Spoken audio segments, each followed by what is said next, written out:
Dr. Dave Kirkpatrick from Quantum Techniques, the most effective form of energy medicine currently available.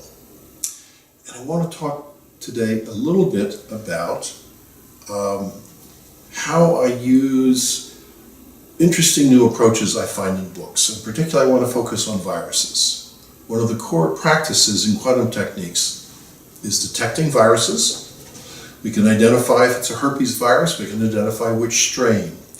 And frequently the Epstein-Barr virus is one of the more problematic ones. So I find it useful to follow certain authors just to get ideas. The problem an author has is he's writing for everyone, and everyone's different. So no matter what he says, it's likely to be useful for some people, but not for others.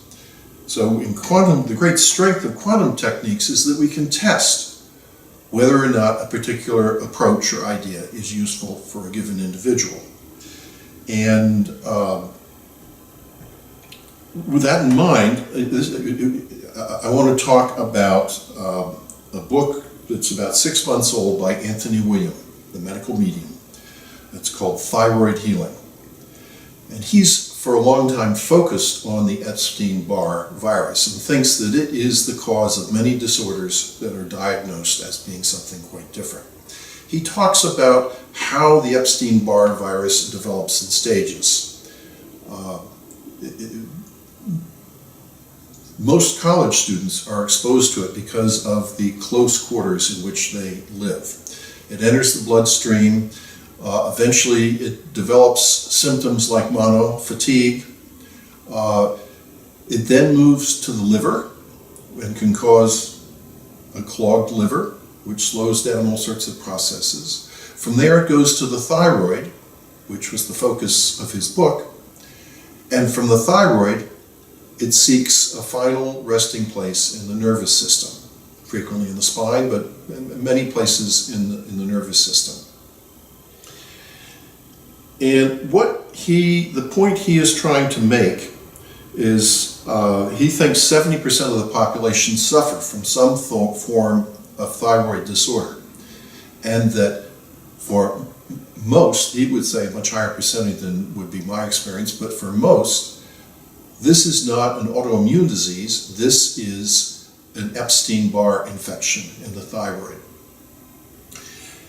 And why this is relevant is that he focuses on what feeds the Epstein-Barr virus.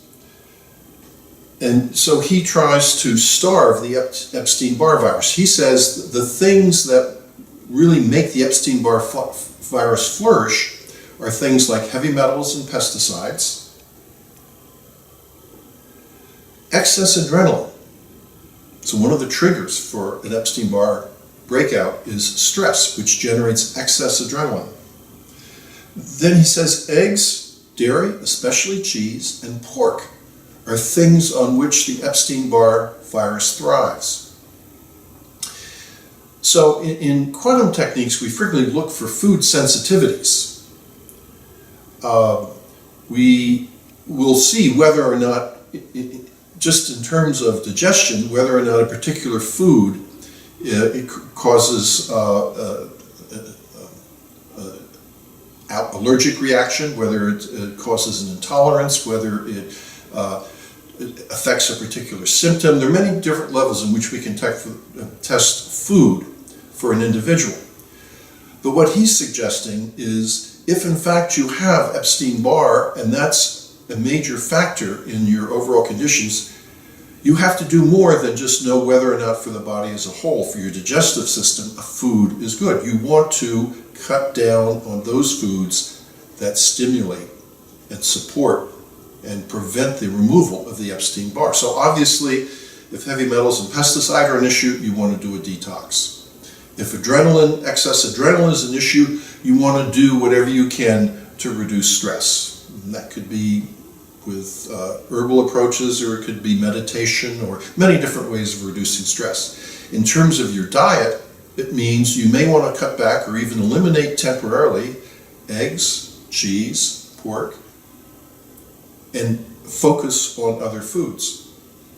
So for those people, particularly those who have a combination of symptoms, which he attributes to Epstein-Barr, fatigue, thyroid issues, frequently digestive and insomnia issues, and particularly neurological issues, the fourth stage. But even if you haven't reached the fourth stage, if you have a complex of these things, it's really important to call a practitioner, check for Epstein-Barr, and consider whether or not a further factor in figuring out how you should eat, what you should do to detox, whether or not this sort of approach would help support your healing. So, to say that everyone's different is not a criticism of the author of this book. It is in the nature of a book that he is trying to address everyone, and everyone is different, and that's where quantum techniques comes in, because quantum techniques figures out what is right for you. With that, I wish you good health.